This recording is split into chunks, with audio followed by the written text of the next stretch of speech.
Well, this morning we've been talking about the calls for the federal government to start reopening international borders before the mid-2022 timeline that the government announced on budget night.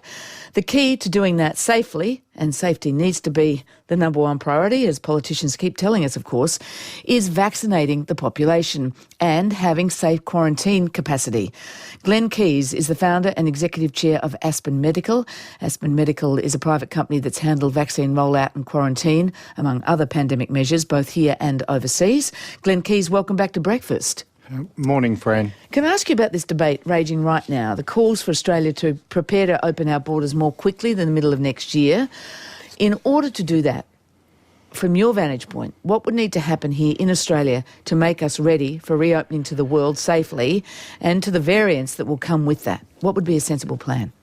Well, I think what we need to do is work as hard as we can to get everybody vaccinated. I think vaccination is a key aspect of any plan, regardless of whether it's Australian or any country overseas.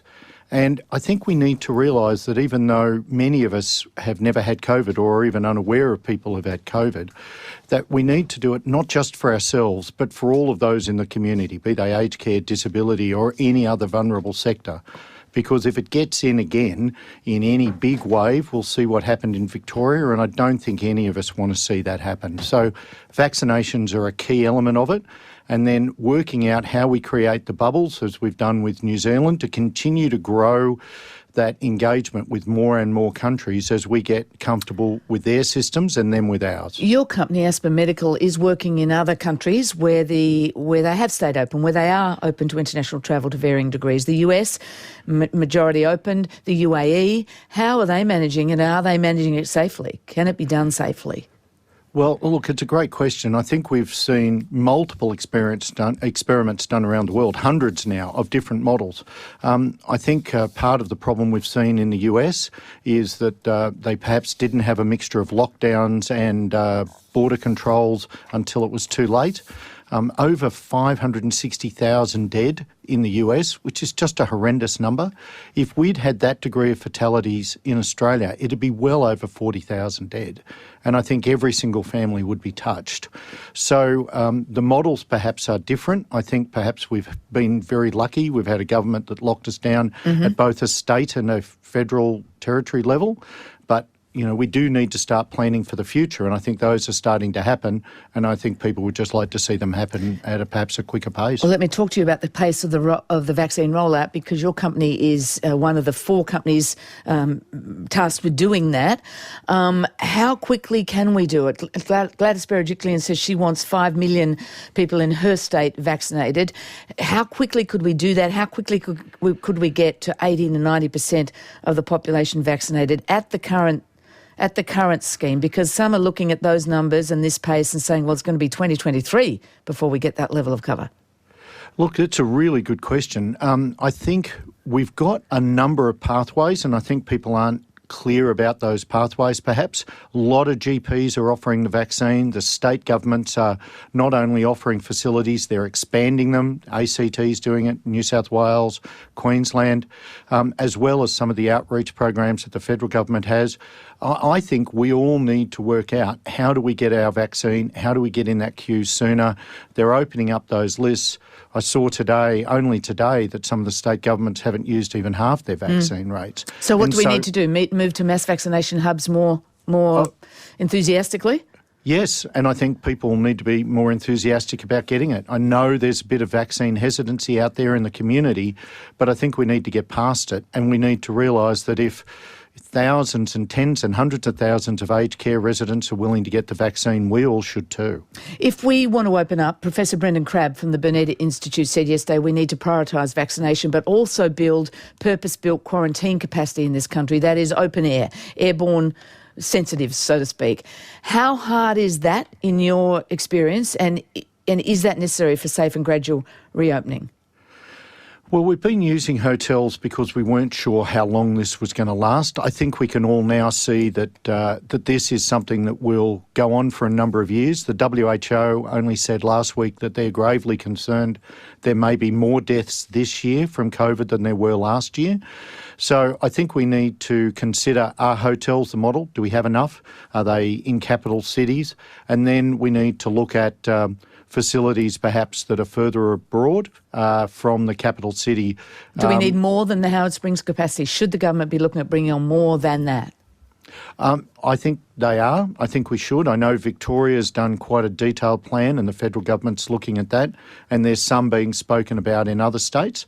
I think we all want to get Australians home, and this is a way to do it. Once we've done that, then we can start looking at how do we grow the pool of reopening the economy with business travel, tourism and a whole range of other areas. Talking about getting Australians home, there's 9,000 Australians stuck in India. In the first repatriation flight last week, 70 people were banned from that flight because they tested positive before they boarded. Some of those got retested and say they tested negative. From this distance, can you see a better way to handle this repatriation process? It's really challenging when we're sitting here in Australia looking at the model over there. There's been some questions raised about the testing facility. I can't talk to the veracity of that, but we need to make sure that the testing is accurate. There are always false positives from every testing regime, regardless of whether it's for COVID or any other disease. What's important is to minimise that. So maybe there needs to be multiple facilities. Maybe there needs to be an opportunity to retest if you get a positive test. We need to look at viral loads and how bad that person is and could they do with a retest. So I think there are different models that need to be brought in because we do have a lot of people. India is in a terrible state at the moment. The world is trying to help, and I could understand if I was there or I had family there, I would want to get them home. Your company, I understand, is being employed by some philanthropists in the US to build a pop-up hospital in India. Is there more Australia could be doing to help those who are stuck there, who might be testing positive so they can't get on a plane? It's hard to see them getting much service in that healthcare system, which we can see every night on our news is stressed. What could be done to help? Well, I don't think we quite understand how challenging things are in India. A lot of manufacturing is closed down. Universities are closed down. We were talking to one of the key universities around utilising graduate staff who are about to graduate from the medical school. 29 professors from the medical school of that university have died. So it is a really challenging once ever occasion, and I think we need to look at opportunities. The government's already sent a huge amount of PPE and reserves. Sure. But do we need to do more to directly support the Australians there? I mean, a company like yours that goes into places, could we go in and be vaccinating the population of Australians there? Could we be setting up some kind of, I don't know, Medi-hotel so that if they test positive at that point, they are then looked after and held safely before they can get on a repat flight? Look, I'll be honest with you, Fran, it sounds like a great idea, but the logistics of that are really challenging. Anything is possible, but you need to be on the ground, check that the hotels are going to support the quarantine, making sure that we're actually not making things worse for those people we're trying to bring home, not better. So it's possible, but you'd really need to do really a lot of detailed logistics planning around it to make it work. Some people are calling for, negative flights back from India and positive flights filled with positive people. Now there's health issues around that, but I keep thinking about that pop-up emergency hospital that Aspen Medical built in the middle of Canberra at the height of the first wave. It was never needed as a hospital. It sits there on an oval in Canberra. You've made it, it can be transported. That's how it's designed. Could that hospital be used somewhere in Australia in the plans to bring more Australians home from India?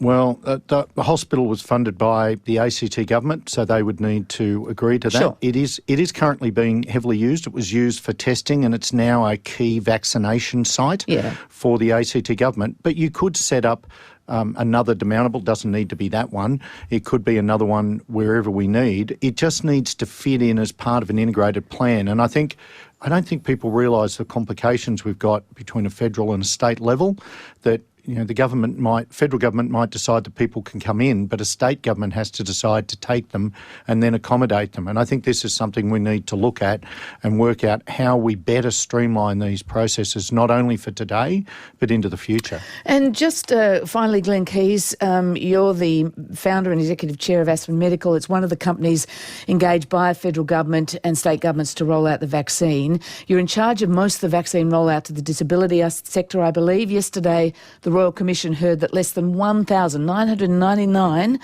disability residents around the country have been vaccinated, which is a tiny number.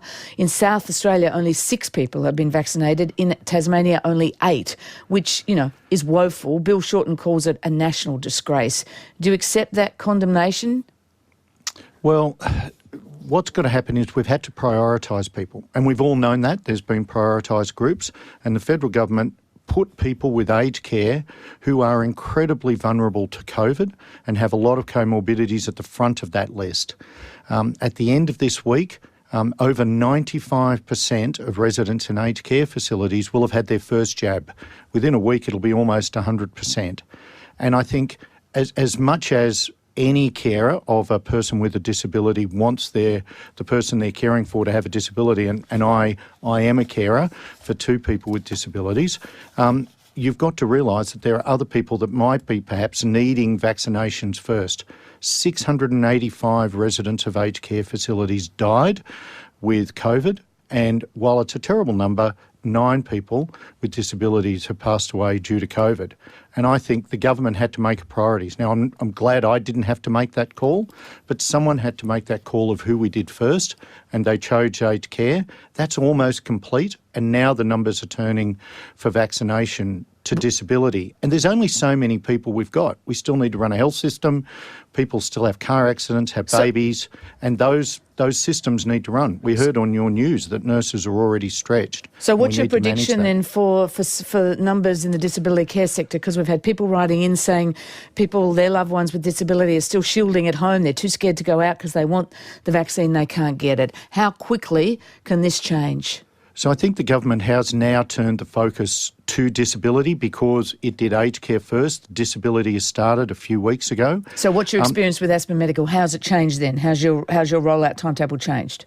Our timetable has changed in the fact that we've now turned towards disability care. We're now vaccinating the ACT and the NT. We start in Victoria soon, South Australia, WA, where we'll be doing just under half of the disability residents across the country. But that will continue to grow as we now finish the vaccination of aged care, move to disability. But I also think I'd say to anybody who's a carer out there, don't just think that you've got to sit back and wait for someone to call. There are GP clinics, there are state facilities, there are lots of facilities for us. But for those who can't get out of accommodation, for those who are stuck, for those who want to go to a specialist facility, those will exist as well. And I think we've dealt with a very vulnerable component, which is aged care. Now we need to move on to another vulnerable component, which is disability. And was it really beyond us as a nation to make both happen at the same time? Was it really beyond us?